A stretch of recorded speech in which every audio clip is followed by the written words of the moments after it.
dan pasien bayar sendiri di luar tarif. Nah, tarif ini kita jual tersendiri pakai tarif. Nah, ini tadi mungkin saya sampaikan lagi nih mungkin yang di sini. Iya, ini.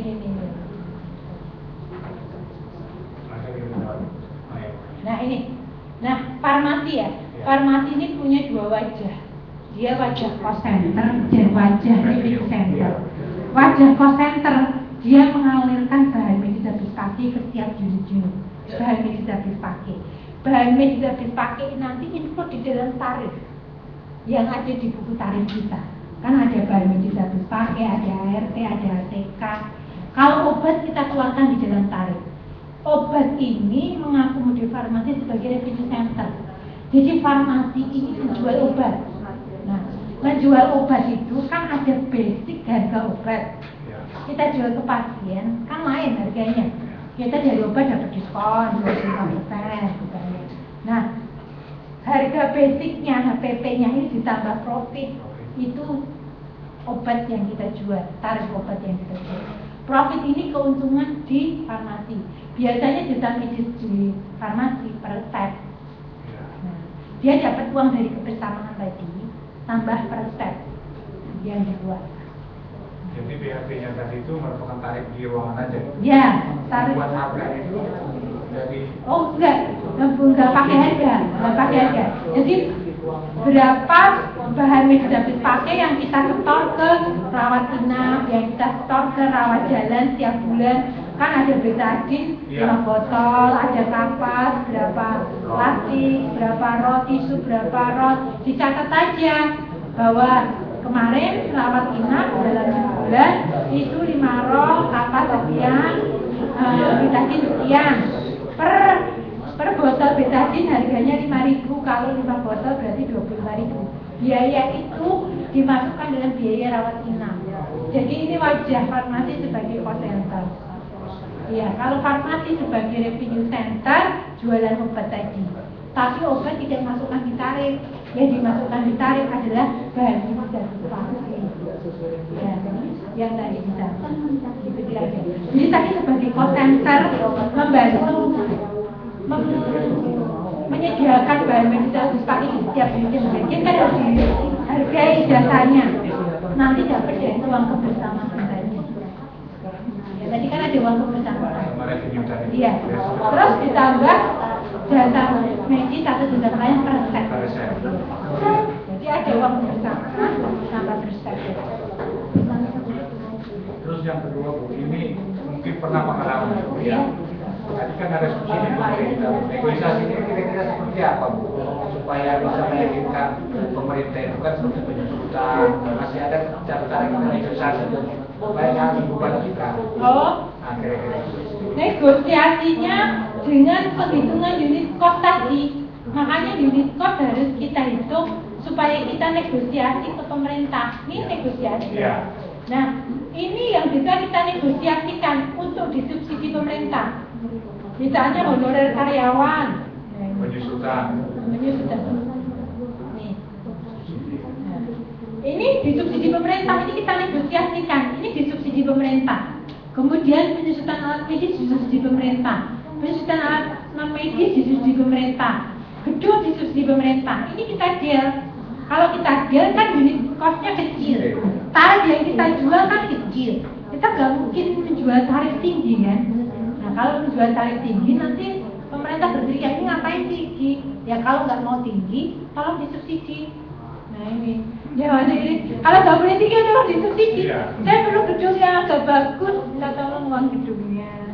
Saya perlu alat-alat karena untuk pelayanan dasar harus ada alat-alat ini. Nah ini diajukan anggarannya untuk alat-alat ini. Nah kalau mentah di APBD ini bawa ke APBN, ke Departemen Kesehatan. Kalau mentah di sini bawa ke APBN. Nanti ajukan proposal itu ke APBN Master Plan alat dan bangunan. Beberapa daerah pernah mengajukan. Waktu itu bersama kita, saya bantu untuk mengajukan ke Biro Perencanaan dan Pelayanan Medis Departemen Kesehatan.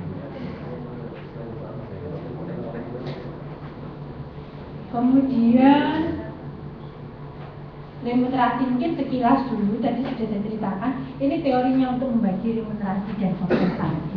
Mungkin sebelum kita bagi, kita harus punya sedikit bekal dulu lah, supaya kita bisa legowo dalam menerima pembagian yang ada. Nah, ini ada konsep yang disebut Diamond Drill. Bagaimana membagi dokter, perawat, staf, direktur, dan manajemennya di sini. Bagaimana kita membaginya. Nah, kalau dokter, ini pengambil keputusan medis. Kalau kita membagi remunerasi, kita linkkan dengan job description, kita linkkan dengan peran dia, kita linkkan dengan tanggung jawab dan kewenangan. Kalau kita tidak membayangkan tanggung jawab dan kewenangan, pasti kita juga hanya akan berdebat saja. Misalnya dokter pengambil keputusan medis, kemudian penentu pelayanan medis, penanggung jawab kualitas medis, ini dokter. Kemudian perawat pelaksana kebijakan pendukung fasilitatif penanggung jawab kualitas para medis, ini perawat. Kemudian staf menerjemahkan kebijakan pendukung atau fasilitasi kebijakan yang ada. Kompensasi, nah kompensasi ini staf ini nanti menyangkut bagaimana kompensasi secara detail ini diterjemahkan dari aktivitas dia. Kemudian penanggung jawab kualitas manajemen staf. Kemudian direktur ini penentu arah dan kebijakan, penanggung jawab organisasi. Nah, ini ada indeksnya. Nah, ini yang staf ini staf non medis biasanya, yang non medis. Jadi ada jasa pelayanan untuk non medis. Ini biasanya dikeluarkan boleh. Kemudian perawat juga dikeluarkan. Pernah ke RS di Tabanan, Bali, di dekat Tanggal. Nah, kalau di RS di Tabanan, dokter dan para medis ini dikeluarkan aja sendiri. Jasa medis dokter, jasa pelayanan dokter, jasa pelayanan para medis. Kalau direktur dan staf ini masukkan di jasa sarana. Jasa sarana, tapi di dalam item jasa sarana nanti kelihatan berapa listrik, berapa ini, berapa jasa non medis, berapa jasa direktur dan manajemen. Nah, ini saya tidak perlu detail, ada direct compensation dan indirect compensation. Rewardnya juga begitu, ada yang intrinsic dan extrinsic. Performance base-nya, jadi performance base berdasarkan remunerasi, berdasarkan performance, berdasarkan KPI, berdasarkan kinerja. Nah, ini ada basic salary, ada insentif, dan ada bonus. Kalau basic salary ini yang setiap bulan kita dapat, ini untuk keamanan kita. Insentif ini motivasi setiap bulan, tadi jasa pelayanan. Kalau bonus ini biasanya setiap tahun. Misalnya di dalam laporan keuangan kita ada profitnya dibagi bonusnya. Kemudian THR, gaji ke-13. Kalau di sini ada gaji ke-13. Gaji ke-17 ya. Nah, ini ada di dalam menghitung remunerasi hendaknya terbuka, ada accountability, ada trust satu dengan yang lain, kuncinya trust tadi. Kemudian kita harus menghargai satu dengan yang lain, before service, tidak bekerja maka tidak dapat bayaran, ngupai. Kemudian kebersamaan teamwork. Nah, teamwork ini harus juga kita sadari bahwa ini penting, makanya ada uang kebersamaan tadi, bahwa kita tidak bisa bekerja tanpa yang lain. Misalnya dokter mau bekerja sendiri di poli, nggak bisa tanpa didukung oleh para medis dan didukung oleh staf non medis. Siapa nanti yang misalnya menyediakan ATK, ART, siapa yang menyediakan bahan medis habis pakai? Kalau bocor, siapa yang memperbaiki bocor? Kalau rusak, kursinya siapa yang memperbaiki? Kalau alat-alatnya ada yang rusak, siapa yang memperjuangkan untuk membelikan alat? Itu harus tahu. Kemudian, nah, teamwork ini penting sekali.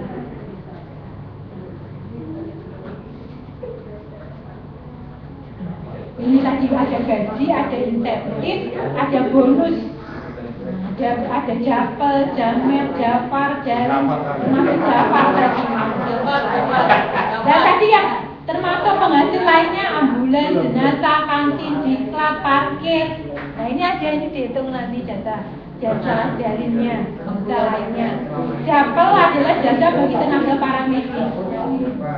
Jamen adalah jasa medik bagi tenaga spesialis, dokter, dan lain sebagainya.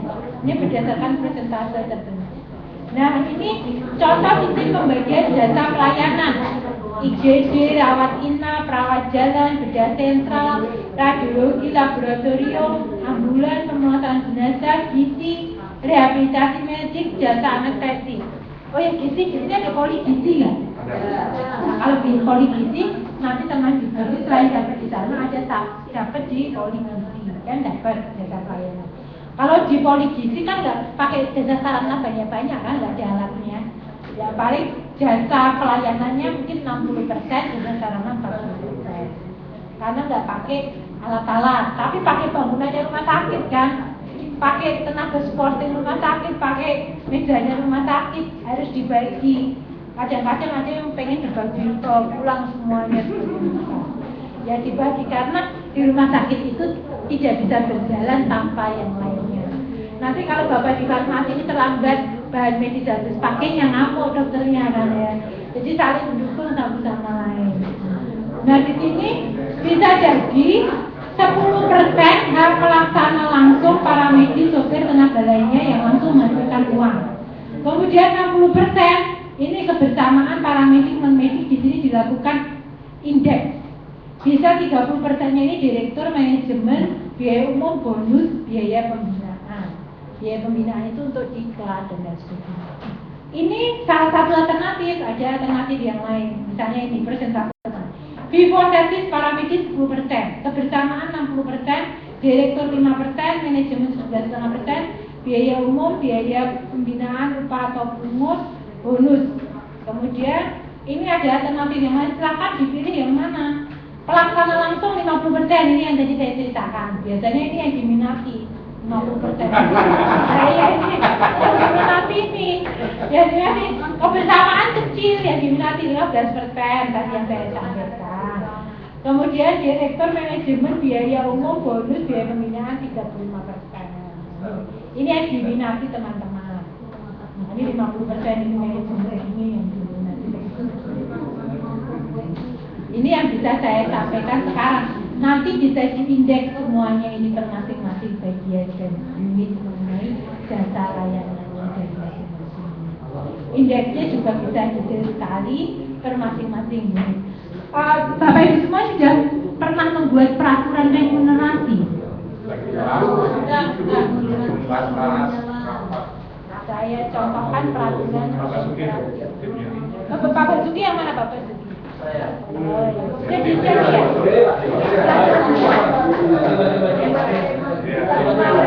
ya. Remunerasi. Banyak contoh. Saya ada daftar remunerasi gaji direktur, ada juga macam-macam, ada peraturan remunerasi Departemen Keuangan ada. Nah ini peraturan tentang remunerasi. Ini nanti saya tinggal diganti nama rumah sakitnya, tapi disesuaikan dengan di sini. Ini peraturan remunerasi. Jadi remunerasi itu harus dibagi secara detail. Hak dan kewajibannya apa setiap karyawan. Jadi di dalam kita membagi remunerasi, hak dan kewajiban, jam dan job deskripsi harus detail. Karena kita menghitung pakai itu. Jadi tidak pakai kira-kira. Hak dan kewajibannya apa? Per masing-masing unit dan bagian. Misalnya picu-picu, apakah jasa medis picu-picu lebih tinggi daripada rawat inap biasa? Itu harus ada job description. Biasanya kalau picu-picu, kan itu pasien darurat, lebih tinggi jasa medisnya. Teman-teman juga harus tahu karena dari job deskripsi bisa di breakdown. Termasuk ketua komite medis juga dapat jasa medis di sini. Ketua sub-sub kepala instalasi juga dapat jasa medis. Pengertian remunerasi ini saya tinggal aja untuk Pak Basuki. Sudah ada Pak Basuki ya? Sudah seperti itu. Oh sudah persis.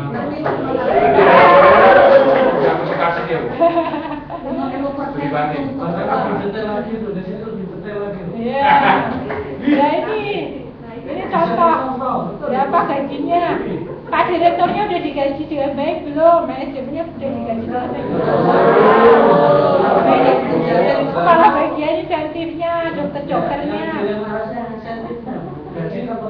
Bukan, ini insentif kok. Ini insentif. Nah, ini ke bawah jasa pelayanan. Jasa tindakan poliklinik, jasa poliklinik, pijet ruangan, jasa operasi. Ini sudah ada detailnya di sini. Ini peraturan pemerintah. Boleh diikuti, boleh enggak, kesepakatan. Peraturan pemerintah.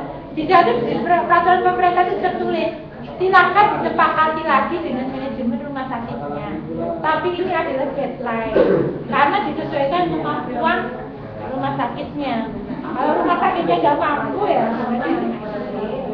ini ada jasa untuk gizi, ada teman-teman farmasi, jasa pelayanan gizi, pemulasaran jenazah, ambulan, insentif, ada secara gizi 35%, bonus, ada semua di dalam jasa.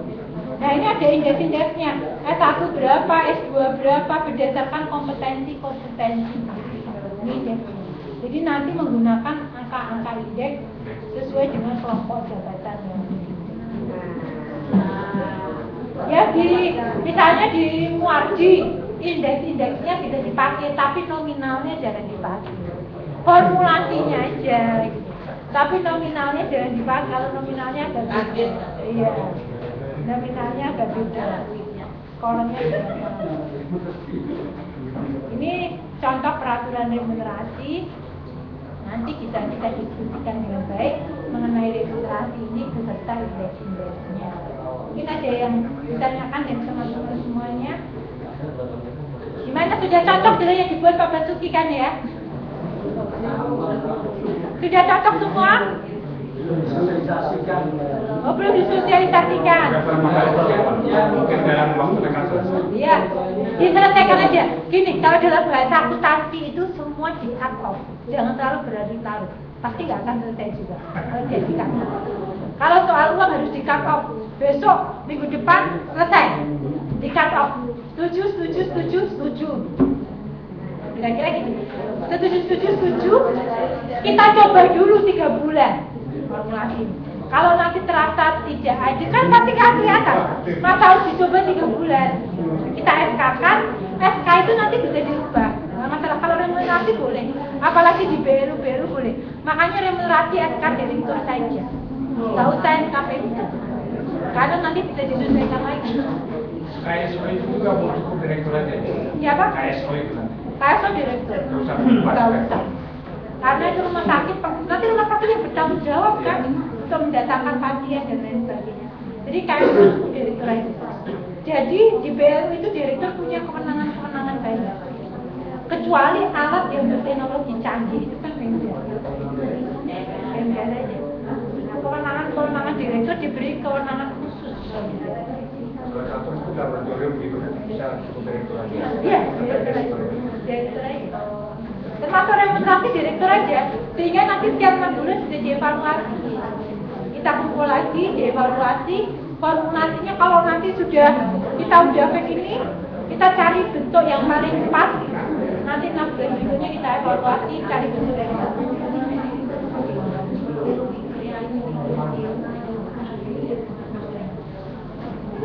Lagi mau bicara kira-kira masalah tarif tadi masih sebagai revenue. Perhitungan untuk profit margin itu kan ada ABNS itu maksimalnya yang ID-nya sekian. Kalau rumah sakit ini kan sebenarnya sosial, sehingga jangan disamakan dengan harga di luar. Iya. Pembagiannya itu seperti apa profitnya? Apakah tiap tahun atau gimana profitnya? Ini biasanya. Sisa usaha itu. Oh, tadi bonus tadi ya. Tadi bonus tadi. Ini yang tadi yang remunerasi tadi ya. Dan sisa kan bisa usaha lah.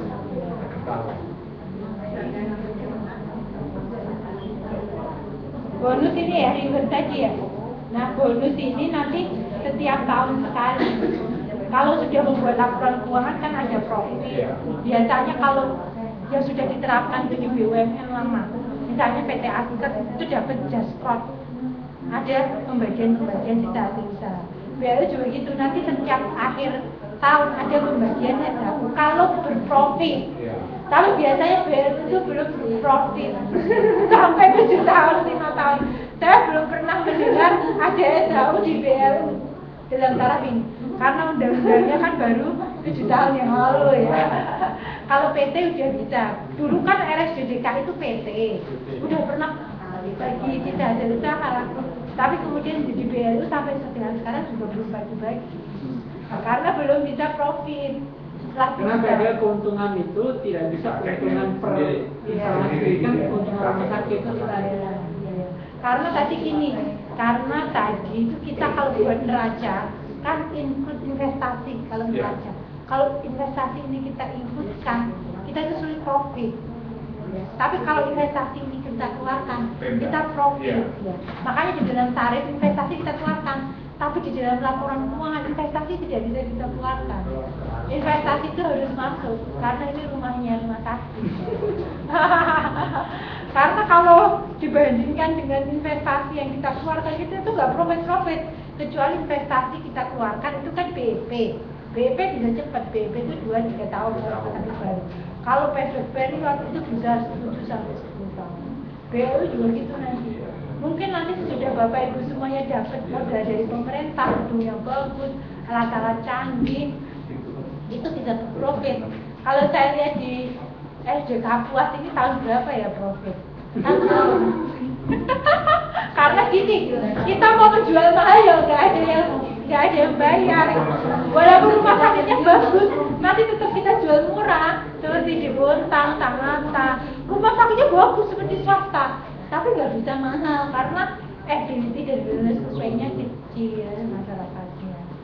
Nanti paling disubsidi Pemda, subsidinya yang banyak. Oleh karena itu BLU ini kita jangan berpikir profit.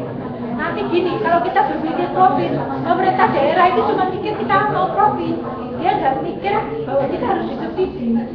Kita mikirnya sekarang sampai 7 tahun ke depan kita itu harus disubsidi Pemda lewat PSO, lewat PSO. Walaupun kemandirian itu tetap prospeknya tetap akan kita cari untuk pengembangan bisnis di rumah sakit ini. Nanti menambah insentif teman-teman. Insentifnya lewat jasa pelayanan juga ya, setiap bulan. Kalau SDAU itu mungkin dalam bentuk gaji ke-13, gaji ke-14, tapi tidak disebut SDAU. Gaji ke-13, gaji ke-14. Kalau rumah sakit BUMN itu rumah sakit pupuk Altim sampai gaji ke-27.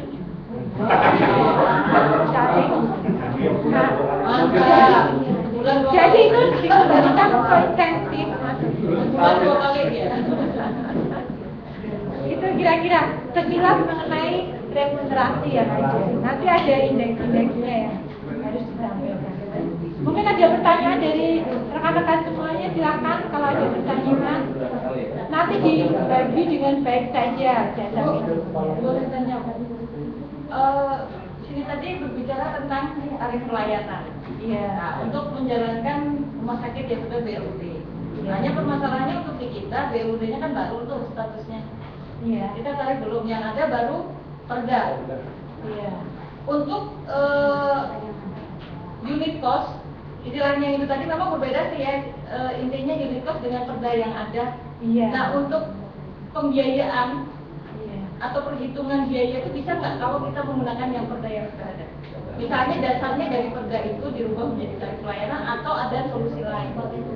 Begini, kan perdanya kemarin ada 2 tahun.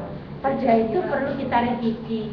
Untuk merevisi perda itu, langkah selanjutnya adalah menghitung unit cost, supaya kalau kita bikin tarif ada dasarnya berapa sih biaya sebenarnya yang kita keluarkan. Kalau perda tadi sudah 2 tahun yang lalu, mestinya kan ada yang membuka sekarang.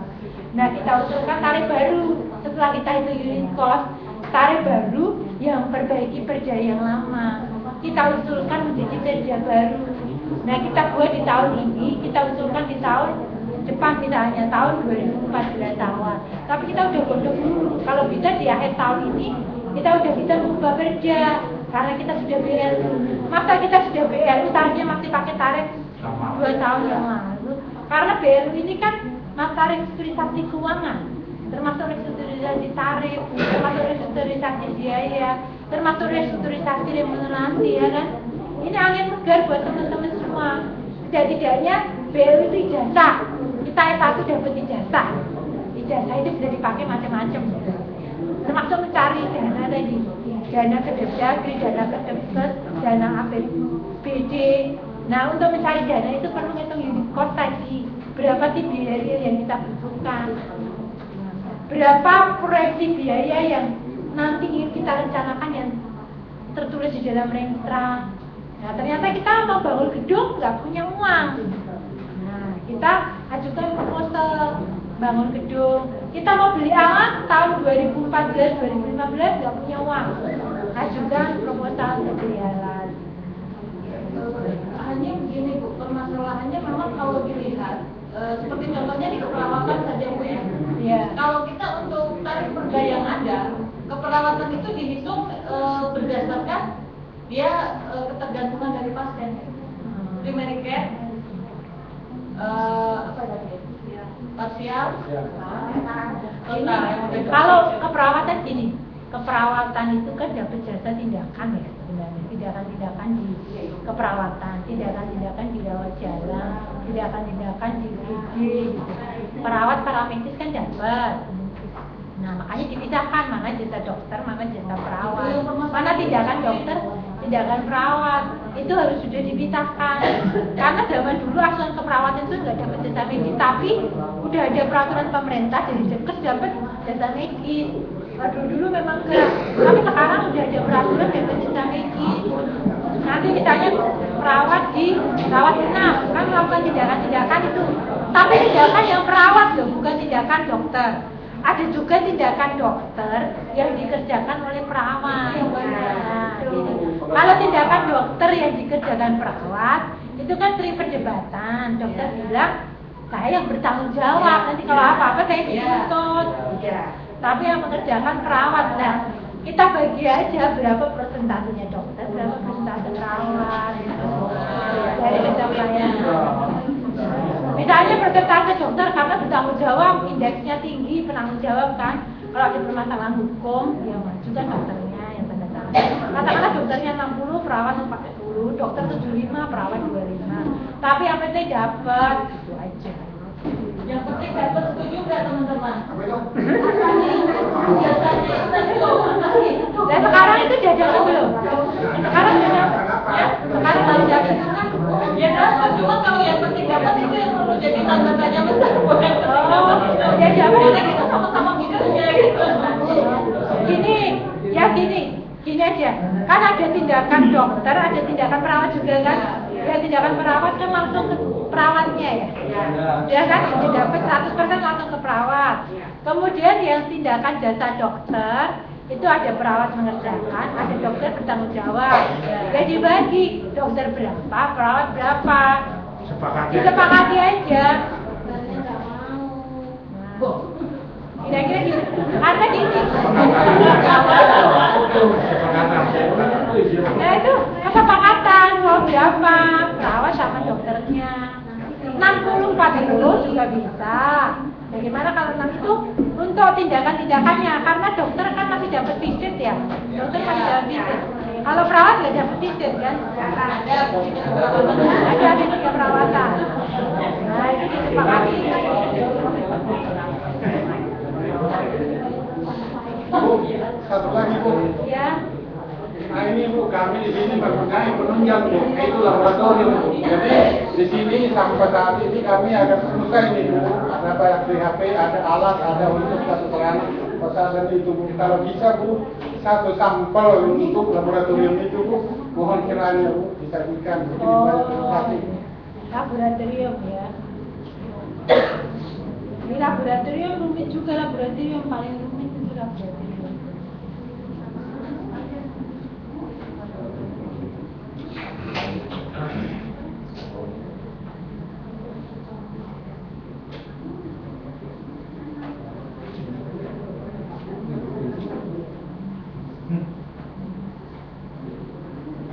Ini Bu, yang ada laboratorium.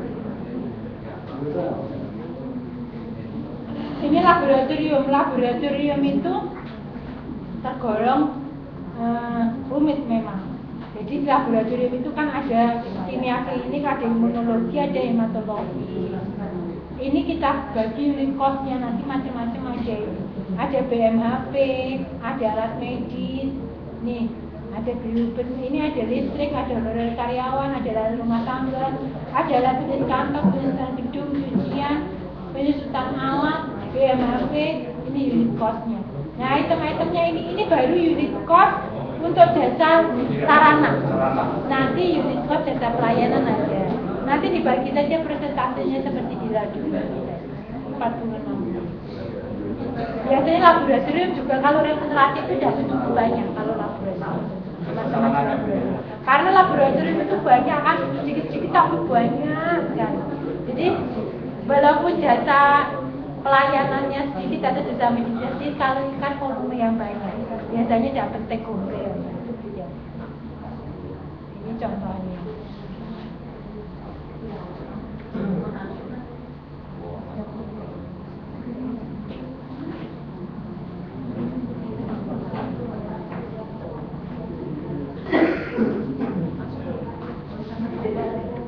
Nah ini indeksnya, cara menghitung indeks.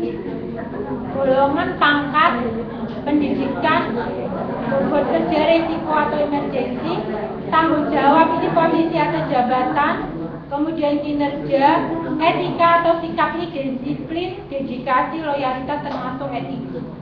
Ini ada indeks-indeksnya, indikator-indikatornya yang dipakai untuk menghitung remunerasi kita. Nah ini cara mengukur kinerja KPI tadi. Harus ada uraian tugas atau tupoksi atau job description tadi.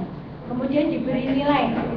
Misalnya khusus untuk manajer atau kepala bagian, setelah tupoksi ditambah rumusan isi tujuan, sasaran, program dan kegiatan. Kemudian indikator dibagi menjadi indikator input, proses, output, outcome, benefit, dan impact. Ini pengukuran kinerja.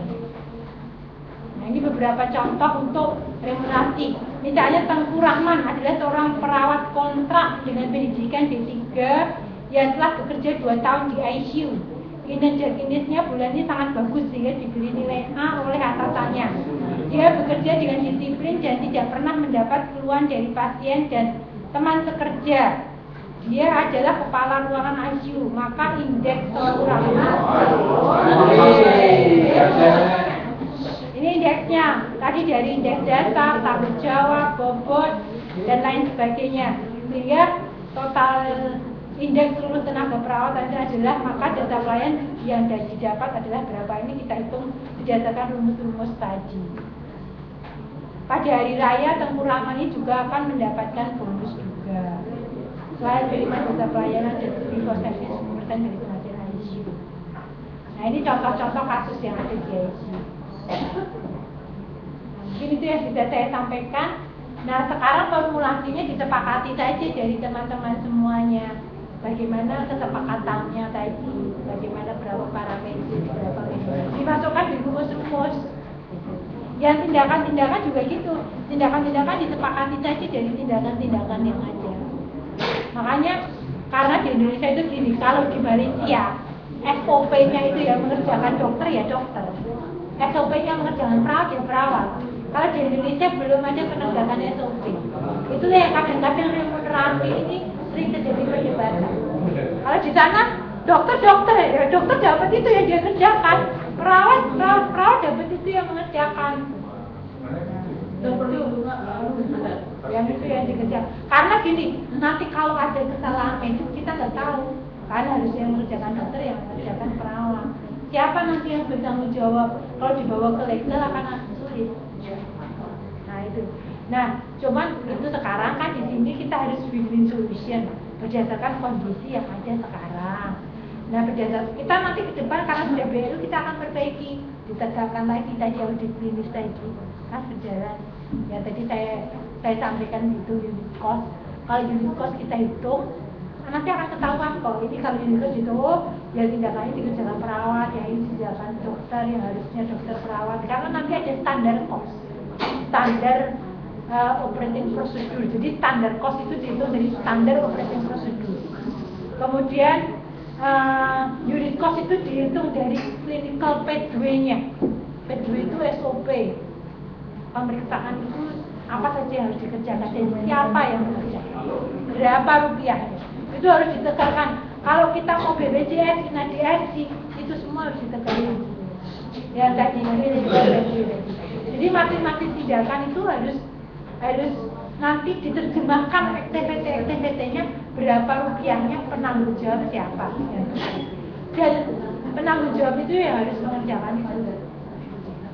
Cuman kan kita bergerak dari kondisi existing menuju kondisi ideal. Ini kan perlu proses. Nah, perlu proses ini teman-teman semua juga harus bisa berdiskusi dengan baik, teman-teman yang ada di proses ini. Bagaimana sebaiknya untuk menuju ke sana? Tergantung komitmen kita semua. Kalau kita mau berkomitmen ya kita Indonesia lebih baik. Kalau tidak ya seperti ini aja sampai 5 tahun ke depan. Kira-kira ya sekarang ini sistemnya kan ke arah INADRC atau INADPBJ. Jadi tadi saya menyampaikan unit cost tadi, itu unit cost kita masuk pada unit cost INADRC atau INADPBJ. Yang tadi bagaimana paket-paket biaya tadi, nanti kita dibayarnya juga paket-paket, misalnya paket-paket fixed cesarian.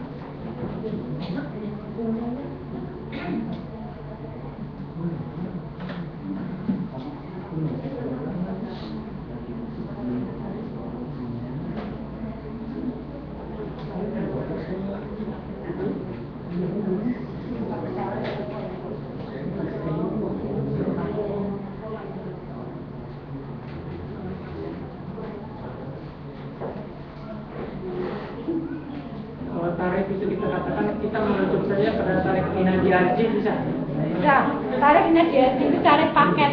Tapi sebelumnya mungkin saya sampaikan ini pola tarif. Jadi gini, tadi terkait dengan pertanyaan Bapak Ibu semuanya tadi. Di sini aja tindakan, semua tindakan yang ada di rumah sakit semua kita lihat, dari rawat jalan, rawat inap. Kemudian tarif yang sekarang ini aja kita tulis di sini. Kemudian kita ngitung unit cost kita. BMHP berapa, jasa sarana berapa, jasa pelayanan berapa, totalnya ini. Untuk menjadi tarif baru, usulan tarif baru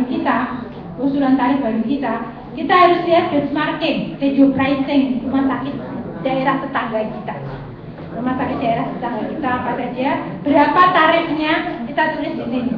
Kemudian kita kaji kemampuan membayar dan kemauan membayar masyarakat, ability to pay dan willingness to pay. Ini secara kualitatif. Kita juga mengadakan kajian analisis mutu di tempat kita. Kalau kita mau naik tarif, apakah kita sudah ada SPM? Apakah kita sudah ada ISO? Kalau ada SPM itu tidak terjadi kalau penegakan SPM tadi yang harus melaksanakan selama dokter dan perawat. Kemudian apa kita sudah akreditasi belum? Akreditasi berapa pelayanan? 5 pelayanan. Nah, kemudian tarif barunya berapa kita usulkan, kita lihat mutu kita lihat kemampuan bayar masyarakat. Kemudian kita bandingkan tarif lama kita tadi dengan unit cost kita. Kalau kita nggak naik tarif, berapa selisih tarif lama dengan unit cost kita? Tapi kalau kita nanti naik tarif baru, berapa selisih tarif yang kita usulkan tadi dengan unit cost kita? Nah, nanti kita akan advokasi ke pemerintah, kita mau tetap tarif lama atau tarif baru. Kalau tarif lama berarti subsidi pemerintah lebih banyak. Kalau tarif baru juga masih subsidi. Jadi jangan sampai kemudian nanti tarif baru itu tidak ada subsidi sama sekali, masih subsidi. Karena tarif baru kan kita nggak bisa naik terlalu tinggi.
seakan-akan apa ada metode untuk menentukan penyusutan barang setiap barang-barang yang ada di rumah sakit ini, biasanya 1% penyusutan selama sekian tahun atau berbeda-beda sekian. Beda-beda Pak, itu ada buku pedomannya Deket. Jadi Deket itu punya pedoman akuntansi dan keuangan untuk rumah sakit pemerintah. Jadi kalau alat non medis itu biasanya 3-5 tahun. Untuk alat medis itu biasanya 5-10 tahun. Tapi untuk alat medis biasanya di rata-rata 7 tahun, 8 tahun. Kalau peraturan pajak 8 tahun Pak, supaya aman 8 tahun. Itu kalau kita nanti ada pemeriksaan Dirjen Pajak dan lain sebagainya. Bangunan 20-30 tahun. Nah, itu 20-30 tahun itu bangunan. Itu ada di buku. Nanti kalau ke Deket, ke Dirjen Medik, minta buku pedoman akuntansi dan keuangan rumah sakit pemerintah. Ada di bagian keuangannya Dirjen Medik. Mereka punya. Waktu itu saya ikut menyusun itu ya, itu ada pedoman. Nah ini cashback atau DSC sistem.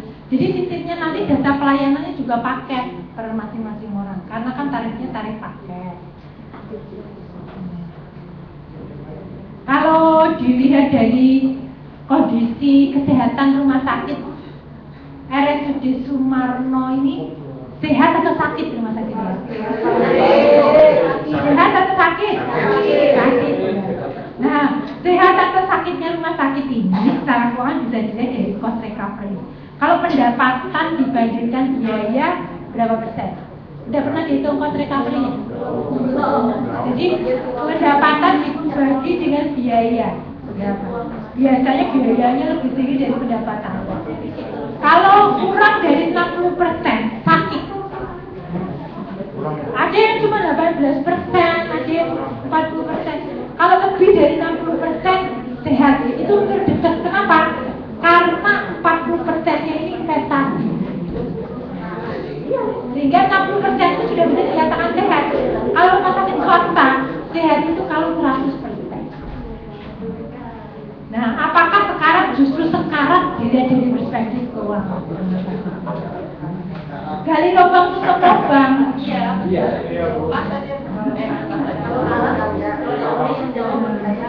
Nah, sebenarnya sistem DSC ini memberikan kepastian mutu dan kepastian biaya menuju pada sistem pelayanan kesehatan yang lebih baik di masa depan. Syaratnya kalau DSC itu harus ada billing system, IT-nya harus bagus.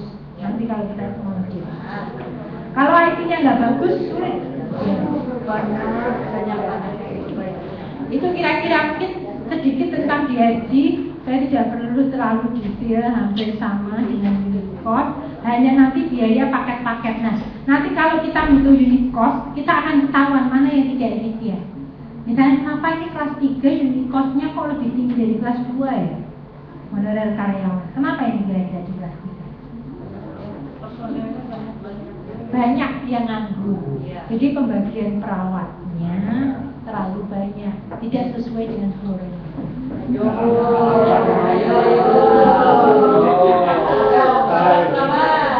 Nah, ini alat medis juga. Berarti alat medisnya banyak nganggur. Nah, ini alat medisnya juga gitu. Berarti ART-nya kenapa di kelas 2 lebih tinggi daripada kelas 1? Pada tarifnya kelas 2 lebih murah. Kenapa? Nah, karena banyak barang-barang tidak diinventarisasi tadi, tidak tersedia. Juga banyak yang hilang, tadi bawa pulang, dipinjam dulu untuk arisan. Linux remote juga hilang, kan banyak yang dibawa pulang pasiennya juga dan tidak teridentifikasi. ATK juga gitu ini. Kenapa lebih boros? Laundry juga gitu ini. Gedung ini berarti banyak yang ideal capacity, banyak space yang kosong di kelas 2. Rata-rata kelas 1 ini berarti tidak efisien kalau kita hitung unit cost-nya. Ketahuan nanti per item-itemnya. Ini dia. Nah, ini tadi kalau sistem DSC ini kita bisa membuat paket-paket dari pasien masuk sampai pasien keluar, sedia cesaria berapa, loss-nya 3 hari 4 hari. Nah, Ini bisa paketnya ini bisa diambil dari tarif, bisa diambil juga lewat unit cost, aktual cost yang terjadi sebenarnya. Kalau tarif kan bukan yang terjadi sebenarnya. Jadi bedakan antara tarif dengan unit cost, beda. Bisa juga standar cost. Standar cost itu kalau SOP-nya jalan, clinical pathway-nya jalan, berapa cost-nya, berapa biayanya. Kalau unit cost, aktual cost ini yang terjadi sekarang, belum tentu SOP-nya jalan. Misalnya saya hitung unit cost di sini tadi banyak SOP yang jalan. Itu belum standar cost, belum ideal cost. Kalau yang ideal cost itu yang SOP atau clinical pathway ini yang di-cost-kan. Jadi yang sesuai dengan standar-standar SOP. Karena ada tindakan-tindakan yang standar pelayanan medisnya harus dikerjakan, ternyata tidak dikerjakan. Ya dikerjakan A, ternyata dikerjakan B. Berarti tidak sesuai dengan SOP atau clinical pathway. Arahnya itu ke depan akan ke sini nanti kalau kita ingin perbaiki. Nah ini contohnya yang berbasis clinical pathway. Ini juga contoh unit cost dengan tarif. Tarifnya rendah, unit cost-nya tinggi. Berarti ada selisih, rugi. Contoh jalan. Ini dari berbagai macam yang sudah kita hitung di masing-masing unit layanan. Bu, tanya Bu. Iya. Kami di ruang lipat, kan kalau pasien misalnya harus melahirkan itu 1 hari langsung pulang kalau nggak ada indikasi apa. Cuman seringnya masalah yang kami hadapi di ruangan, syaratnya belum lengkap, syarat misalnya untuk jam besar, jadi kadang ada yang buang karena pas hari ini sudah lengkap, ketinggalan taksi karena penduduk kami ini jauh-jauh, transportasinya sulit, mau tidak diberi makan, kan tidak enak, tapi diberi makan sampai 2 hari, kalau kami sudah biru kan terus solusinya bagaimana? Klien kami tidak terlantar, tapi kan sudah tidak merah. Seringnya seperti ini ya check outnya harus ditegakkan, disepakati. Check innya berapa, check outnya tanggal berapa, check innya jam berapa, check outnya jam berapa. Itu contohnya gini, kalau itu kan pasien jam terbang ya, jam bersal, sama aja jam bersal. Nah, jam bersal itu kalau dia digajinya cuma 200, misalnya 500.000, dengan lossnya cuma 4 hari, digaji pemerintah juga segitu. Pemerintah sudah punya juga. Kalau dia nginep 5 hari, yang 1 hari ditanggung rumah sakit. Ya. Kerugian rumah sakit, jasa medisnya nggak bakal dibayar. Karena pemerintah itu sudah punya acuan. Oh tentang ini, diagnosis ini, sekian itu ya dia sedikit. Sekian tarifnya. 4 hari pulang. Kalau 5 hari, yang 1 hari ditombol. Subsidi. Kalau sudah subsidi pemerintah daerah ya subsidi bapak ibu semuanya. Pakai uang tadi, entah uang apa di manajemen. Ya administrasinya nggak jadi dibagi. Nah, kalau di pemerintah itu juklaknya, matlaknya 4 hari pulangkan.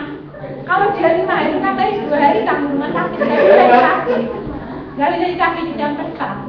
Kalau tadi ngasih makan, nggak dibayar sama pemerintah, dibayar rumah sakit.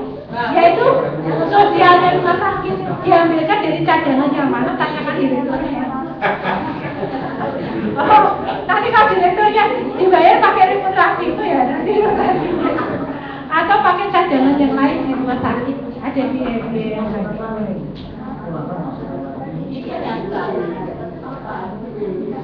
Nah, ini beberapa yang sudah menghitung unit cost. Jadi segala sesuatu yang tidak tersinergi dengan baik ini harus dijembatani dengan alat unit cost melalui informasi dan kesinergian biaya yang terjadi antara unit-unit yang ada, sehingga terjadi misunderstanding antar bagian dengan stakeholder terkait dan tidak menimbulkan dampak negatif.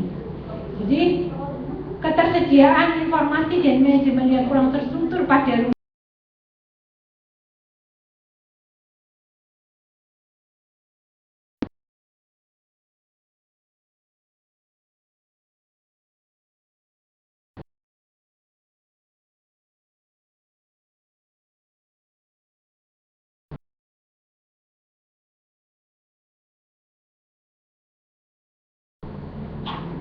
Nah, pekerjaan unit cost itu kan terdiri dari jasa sarana, jasa pelayanan. Ini bukanlah pekerjaan periodik, hanya kalau mau butuh kita hitung. Nah, ini merupakan kebutuhan rutin. Kalau bisa remunerasi itu disepakati, makanya ada task force ini yang mengevaluasi. Ada tim pokjanya. Nanti setiap 6 bulan dievaluasi, setiap 6 bulan lagi dievaluasi dengan SK direktur yang baru. Pengalaman di lapangan memang agak sulit untuk memformulasikan unit cost karena data-data tidak mendukung. Mungkin tupoksi, job description tidak detail, uraian-uraian tugas tidak detail, kewenangan tidak detail, SOP tidak ditegakkan. Akhirnya sulit untuk menghitung secara benar-benar kuantitatif. Tapi kalau semua ini berjalan dengan baik, KPI-nya aja, saya yakin mudah pakai KPI. Nah, agar perhitungan unit cost bisa maksimal, termasuk jasa sarana dan jasa pelayanan, harus dipersiapkan sistem akuntansi biaya tadi komputerized tadi. Makanya nanti kalau dipanggil, namanya Pak siapa? Pak Edel. Pak siapa? Pak Edel. Pak Edel. Nah, dipanggil Pak Edel, langsung muncul berapa sih jasa medis Pak Edel? Pak Basuki, langsung muncul berapa sih jasa medis Pak Basuki? Dari item ini, uang kebersamaan dapat sekian, langsung pelayanan dapat sekian, ini sampai sekian total. Kok beda sama bulan kemarin kelihatan? Jadi misalnya Pak Basuki dari Januari sampai Desember berapa saja kira-kira ada kenaikan ada penurunan. Makanya perlu sistem akuntansi biaya, sistem komputerized tadi.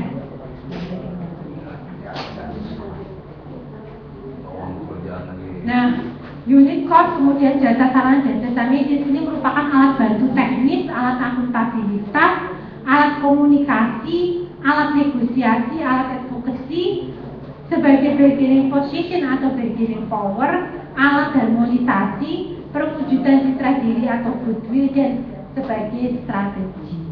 Nah, jangan lupa kalau menghitung remunerasi harus ada SK. Karena kalau enggak kena BPK dan kena BPK. Harus ada SK.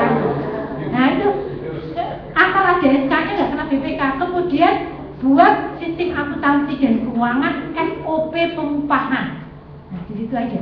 Jadi kenapa ini diberi upah segini, formulasinya gimana? Ada SOP-nya. Ada pedoman akuntansinya. Kenapa dihitung remunerasinya sekian? Nah, pedoman akuntansi keuangan Departemen Kesehatan itu tadi didetailkan lagi di dalam pedoman akuntansi rumah sakit ini, alur-alurnya, SOP pengupahan harus ada. Jadi nanti bagaimana SOP pengupahannya sampai nanti mengalir ke rekeningnya Pak Basuki, mengalir ke rekeningnya Ibu, harus ada proses-prosesnya. Itu supaya karena banyak sekali remunerasi itu kena BPK. Lalu tidak ada peraturan pendukungnya. Makanya tadi kan ada peraturan mendukung remunerasi PMK Departemen Keuangan. Itu diberikan acuan. Tadi saya ada PMK Departemen Keuangan. Nanti saya berikan. Dengan PMK Departemen Keuangan itu didetailkan menjadi pedoman akuntansi dan keuangan rumah sakit berupa SOP pengupahan. Sesudah itu baru dibuat SK remunerasi. Pokoknya kalau di pemerintah itu harus alurnya diikuti. Kalau enggak sulit. Mau bagi-bagi uang sedikit aja sulitnya minta ampun. Nah, bagaimana paradigma dari pricing berbasis costing ini menuju ke pricing berbasis value. Seperti dokter-dokter, pegawai-pegawai di Malaysia itu sudah dapat standar yang cukup bagus dari gaji pokok, insentif dan lain sebagainya. Mereka dari pricing berbasis costing sudah berubah ke pricing berbasis value. Jadi masing-masing orang sudah mendapat kesejahteraan yang juga. Kalau di Indonesia hukum pasar, ada dokter gajinya beratus-ratus juta, ada juga yang gajinya cuma berapa juta. Karena tidak ada standar regulasi. Nah, ini Departemen Kesehatan bekerja sama dengan ID sedang memperjuangkan jasa medis untuk teman-teman dokter besok untuk melayani pasien BPJS. Akhirnya masih digodok. Usulan dari ID meminta jasa medis dokter spesialis ini 75 juta per bulan, dokter umum 25 juta per bulan. Cuman belum di-ACC oleh Departemen Keuangan karena mengingat kemampuan masing-masing daerah berbeda-beda. apakah nanti remunerasi ini ditanggung rumah sakit yang bersangkutan apa disubsidi oleh pemerintah? Nah, kalau ditanggung rumah sakit bersangkutan bagi rumah sakit yang mampu mungkin bisa, tapi bagi rumah sakit yang tidak mampu ini harus dimasukkan di dalam anggaran Departemen Keuangan yang nanti akan digulirkan ke PT Akses sebagai BPJS.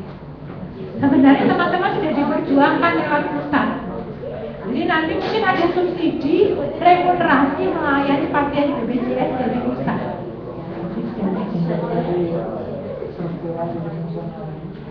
Nah, bagaimana kota analisis perhitungan secara detail dan kesepakatan ini akan mengantarkan rumah sakit ini menjadi rumah sakit yang smile, smart, dan powerful. Nggak mungkin smile kalau remunerasinya sedikit. Mana bisa pasien mana bisa smile? Susah. Ya di kantong ini tipis, ini susah sekali smile. Smart juga susah, otak atas juga susah. Nah, powerful punya bargaining position. Jadi menjadi orang yang smart, powerful, dan selalu smile. Bagaimana kesiapan rumah sakit ini? Mungkin gebrakan pertama di BLU ini tadi sudah betul ke arah remunerasi. Tapi remunerasi ini tarifnya juga harus disesuaikan. Kalau tarifnya kecil, remunerasi juga kecil. Mumpung BLU nanti sambil usulan tarif baru, apakah tarifnya perlu disesuaikan. Tapi kalau mau percepatan remunerasi dulu boleh, remunerasi pakai tarif yang lama dulu. Nanti sambil kita perbaiki tarif baru, mungkin perbaikan itu perlu 3 bulan, 6 bulan. Nanti remunerasi ini kita revisi lagi. Yang penting remunerasi ini di cut off, disepakati betul, win-win solution, saling memahami satu sama lain. Karena satu dengan yang lain saling membutuhkan. Ini yang terpenting adalah keterbukaan. Keterbukaan ini bukan nanti kalau remunerasi yang ini tidak setuju, teman-teman di unit membicarakan manajemen, perawat membicarakan dokter, dokter membicarakan perawat, harus komit jadi satu.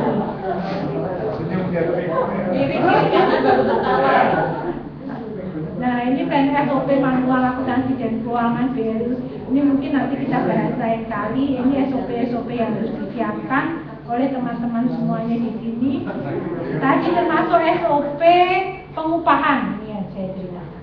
Masukkan saya. Laporan-laporan keuangan BLU. Ini komputerisasinya. Harus pakai remunerasi tanpa komputerisasi salah ngitung. Orang begini banyaknya. Harus pakai komputerisasi. Nah, mau pakai gayanya Bill Gates atau gayanya Linux, nah, mau pakai Linux open source atau Bill Gates, ini komputerisasinya contohnya. Ini contoh kalau kita sudah diawali dengan remunerasi bagus, tarif, sistem akuntansi, nah kita nanti akan punya gedung seperti ini. Kita smart tadi memperjuangkan eksekusi anggaran. Nah, kita bisa lebih kalau ini rumah sakit nanti besok mungkin berapa tahun lagi menjadi rumah sakit internasional. Ya pendapatannya kecil, jadi pendapatannya berapa? Berapa? 7M. Nah yang 7M menjadi 70M. Kuncinya adalah akuntabilitas, transparansi, komitmen organisasi, perencanaan yang berkesinambungan dan day-to-day proses yang terkontrol dan terdeteksi. Nah sebagai penutup, mengutip kata-katanya gurunya para dokter di seluruh Indonesia, lalu lantas malam-malam untuk remunerasi harus kita selesaikan. Amin.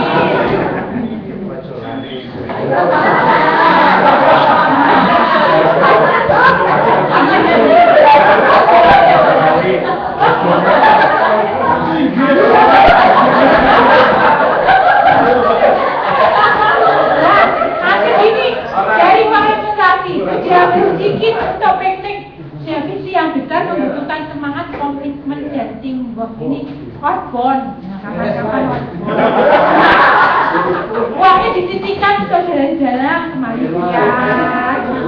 Nggak apa-apa, jangan dipakai untuk menikmati hidup di sini-sini. Tapi menikmati hidup di tempat lain. Ditabung aja di sini-sini kita kalau di rumah sakit lain itu ditabung.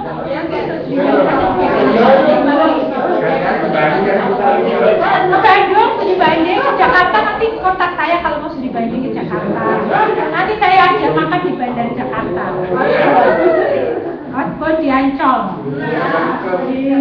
Selain dari Jakarta, kan gitu. Mungkin itu yang bisa saya sampaikan. Semoga menjadi ilmu yang bermanfaat dan selalu win-win solution di antara kita semua. Nanti kapan-kapan ke Jakarta kita tunggu studi banding ke rumah sakit Tarakan, Cengkareng. Itu rumah sakit pemerintah yang bagus-bagus.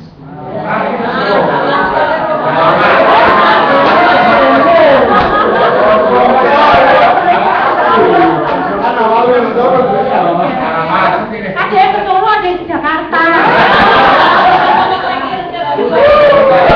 Yang belum berangkat. Nanti kapan saya masukkan dalam database kalau ada program bulan dekat, jadi nanti mungkin ada salah satunya. Biasanya ada program-program pemerintah bisa ke Malaysia, ke Singapura atau ke daerah-daerah proyek ke Bali. Dulu ke rumah sakit Tabanan. Mungkin itu yang bisa saya sampaikan. Terima kasih banyak atas perhatiannya sampai sore ini. Semoga menjadi ilmu yang bermanfaat dan ada win-win solution di antara kita semua. Harus legowo satu sama lain, harus saling memahami, saling mengerti satu sama lain di dalam membagi kue-kue supaya kuenya kalau dirasakan juga enak. Terima kasih banyak, saya kembalikan waktunya kepada pemilik acara. Wassalamualaikum warahmatullahi wabarakatuh.